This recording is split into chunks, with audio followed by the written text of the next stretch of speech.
Good evening, everybody, and welcome back to the Horror Burrito.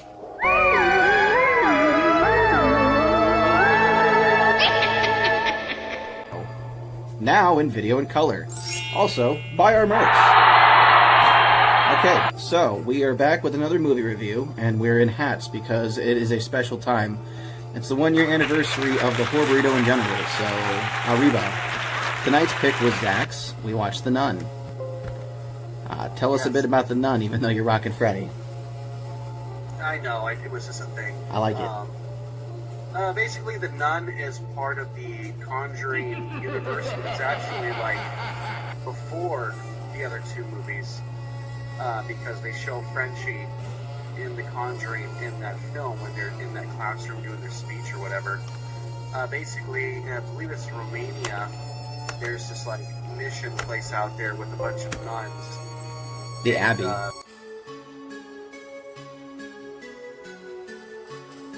There's this evil area, and there's like this entity, and they kind of describe like how this entity got there later on in the film.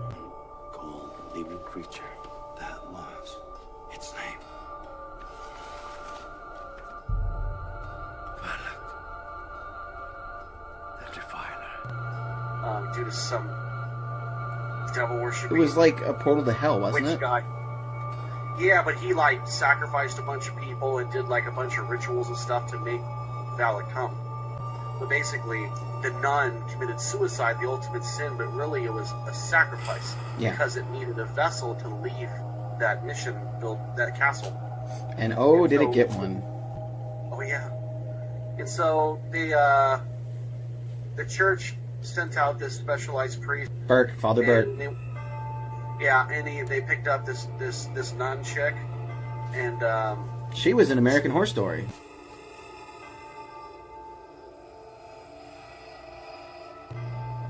Yeah, she was, and she's actually in real life sisters of Lorraine Warren, like the actress. Oh, okay. And basically, she hasn't taken her vows yet, but she has like a special gift of like sightseeing, which also makes sense because Lorraine Warren has. I figured that was connected that way.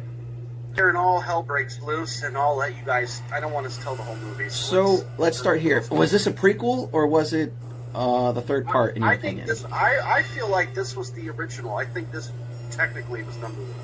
Okay. Yeah, because it was like 60. It was like what 60 years. 1950, so it was about 20 years prior. Yeah, it was like something. Yeah, it was like it was pre-Conjuring.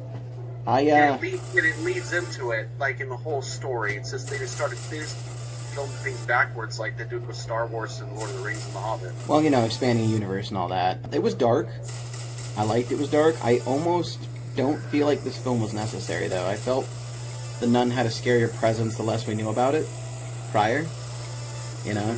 And I also feel like, granted, it was really well written for the whole horror trope, but the whole sending it back to hell using Jesus Christ's blood didn't matter because it still had Frenchie. So it's like, why even go through the theatrics, And then it's still like, even though Frenchie had that mark, like Valak still got sucked in back to hell. It was a good job. So how did he come back in England later? You know what I mean? So that doesn't even. I guess through the Ouija board, right? I asked that last podcast. I didn't understand how Valak was tied to all this. Assuming it's because they were messing with that homemade Ouija board. That was the only thing that makes sense, and there's a reason why they put that in the film, right? That's what I was thinking. Yeah. So that's got to be the only thing that makes sense. I appreciate that they were very, practical with their effects. Everything was not CGI. It was very hard to read that they were in Valak's chamber, where the portal to hell was, because it was full of water. But then it had some trippy moments, like when, Frenchie gets attacked by the corpse nun. That fucked me up a bit. I was like, whoa. That was creepy. I like the fact that they referenced, the dead ringers, from the olden times of the plague. That was cool. I don't understand how Father Burke ended up underground, but I don't know. Demonic hoodoo. Oh, yeah, in the graveyard, that was kind of trippy. Oh, and that was a serious jump scene, too, when they grab his face and that face shows up beside him. I saw this in theaters, and there was plenty of jump scares in it. All right, so we talked a lot. Brandon, why don't you give it something you thought something you didn't like. Go. I guess for me personally, I didn't find it that scary. Like compared to Conjuring 1 and 2, like I didn't jump barely at all. That's because you're not scared of the nuns. I had like one aha moment, like where it's like, okay, I wasn't expecting it, but otherwise I didn't really get scared. Okay, so what's one thing you did like? Okay, sounds like you didn't like it. Josh, tell us one thing you did like, one thing you didn't. I was right in here. I saw it in theaters and I saw it again. So it didn't scare me. I liked the story. The story was good. Yeah. I do like the 2 lines in particular. And that is when Frenchie, when they finally find the question what he says, holy shit, and the priest says the holiest. Yeah. The blood of Christ. Holy shit. The holiest. So, were the sisters all dead when they got there? And they were just like... I think yes, I think they were all spirits. Okay.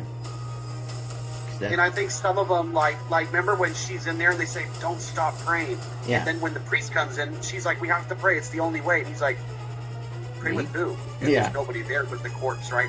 So those were the spirits of the nuns that were like her special ability, they were trying to help her, trying to warn her. I mean, you guys But got to she remember didn't this. see them.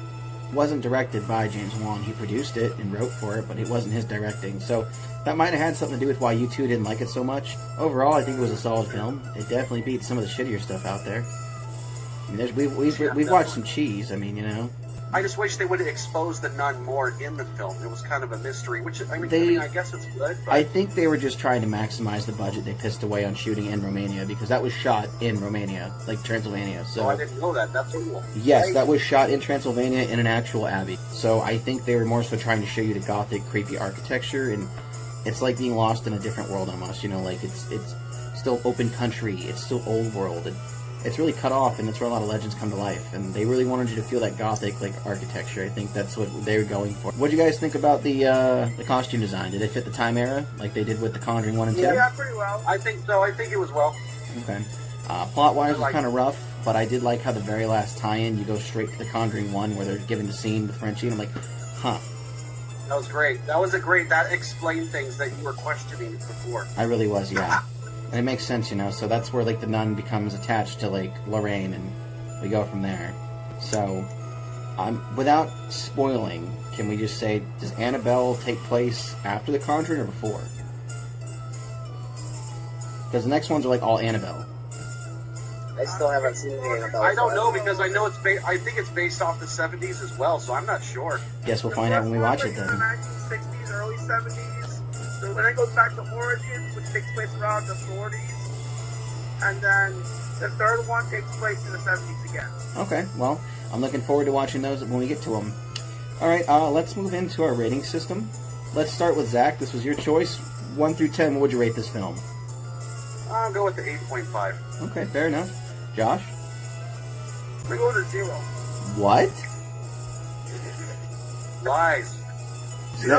I'm sorry. The story was good, but for me, I had to be scared. I wasn't scared. Oh, wow. You're gonna give it a 0, but you'll get some of the other ones that we've watched, like He's not generally scared of certain things. Okay. The 0 means it was trash. Oh yeah, I know what I mean. Brandon? He's totally screwed up the score. I'm gonna give it a 5. Alright. You You know got what? the hell, you're no gangster of mine. I'm gonna lay down a 7. I didn't hate it. I quite love this series as a whole, and there were some scary moments. I feel like there's definitely enough to make you jump here and there. Religious imagery as a whole can be creepy enough. You just really have to be into it. Also, did you have a rating? Do you guys see that? Like, Throw a high number in there, Matt, because Josh screwed it up. I You should didn't have watch it, I heard but him you know, I saw the trailer. I'd give it a solid 6.5. I'll take better than a 0. Now, let me average this out real quick. Okay, so I did 2 different scores just because I feel like Josh's score was a little bit harder than fucking Rotten Tomatoes meets like Anal Rape and Metacritic. If we include Josh's, we got a 5.5, which is an F. If we don't include Josh's, we got a 6.5. So We'll let the viewers decide what the true score is, but really harsh, I've Josh. never heard anyone who didn't like it. Scored a movie of 0 yet. That was about the first 0. I mean, It's okay. Shit Hey, happens. we have to have everyone. I don't get the winners. You realize Zach's gonna score your next 5 films like really harsh. Nah. Alright. I like Yeah, just that. one. Well, while we agree to disagree, what's the next person in the rotation? Was it Brandon? No, Brandon just did House of a Thousand Corpses. Zach did The Nun. So it would be Matt and then Josh. You know what? Ready Why for don't we this let Burrito? Mr. Tommy Bahama go first? Okay, so Matt's going to step aside since he's been absent. Josh, what are we watching? The Bay. oh God, VHS. here comes your 0. No. Here comes your 0. I've seen that one, and I can confirm that's gonna get like a 2. Why I don't still you? haven't seen it, so I'm excited to find out. Okay, well, Nah. at least it's not Terrifier. That one fucking sucked. All right, I couldn't even finish that film. it wasn't. Let me guess. The split down the middle is what ruined it for you. I didn't finish it. I got bored after about 30 minutes into it. There was no plot. It was just senseless violence. That was the clown one, Yeah, right? Yeah, true. with That was Art the pretty Clown. stupid, yeah. All right, well, we're not reviewing that. So, with that being said, we'll start with Zach. Do you have any announcements, like accusations, comments, concerns? On one of my past live streams, people are asking me to do videos in person, like haunted places, kind of like those people that do like investigations with night vision and stuff. So That's what we're about to start doing. that's what I think I'm going to start doing too. I'm thinking about it. I'm trying to figure out how. You know I what? can Do a work it trial out. run on There's a couple- Halloween. There's a couple places out here. Have you looked into Randonautica like I told you? No, what was that? It's that creepy app where you set the intention to find something creepy, your death or something, and it takes you to it. That'd be good for your No, channel. this is just investigating creepy places Okay. and filming it. Maybe we'll see an orb. Maybe we'll see a shadow. Maybe we'll hear some noises. I don't know. Let's get the viewers excited here. Why don't you tell us what your next collab's going to be? The next collaboration video is going to be sometime at the end of September, and it's going to be anything and everything paranormal. So Can't wait. hop on it. Submit your stories to ZakBabyTV@gmail.com. Josh, Right. what do you got for us? For me, really just, I'm bringing back movie reviews. That's the one thing. I've been watching a lot of movies recently. Decided to bring back movie reviews. All right. Nice change of pace because you've been super kawaii lately. So, Yeah. Brandon, besides your crooked sunglasses, what do you got for us? We already know your channel died.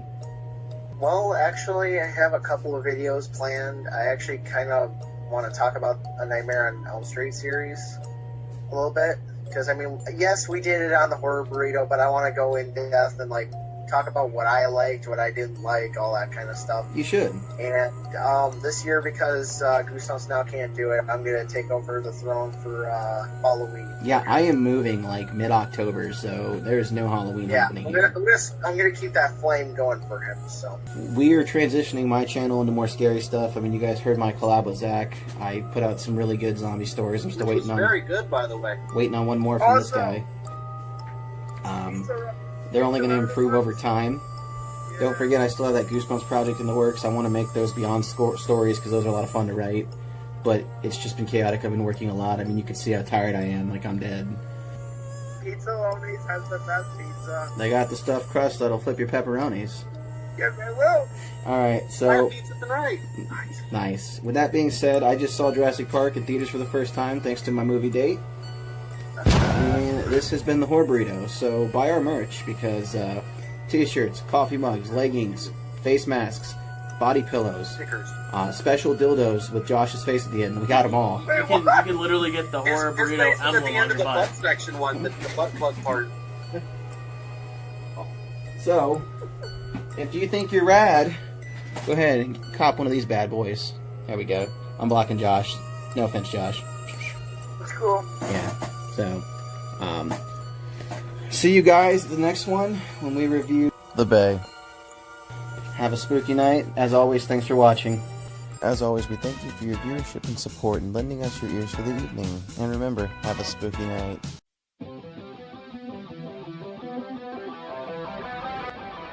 Bye.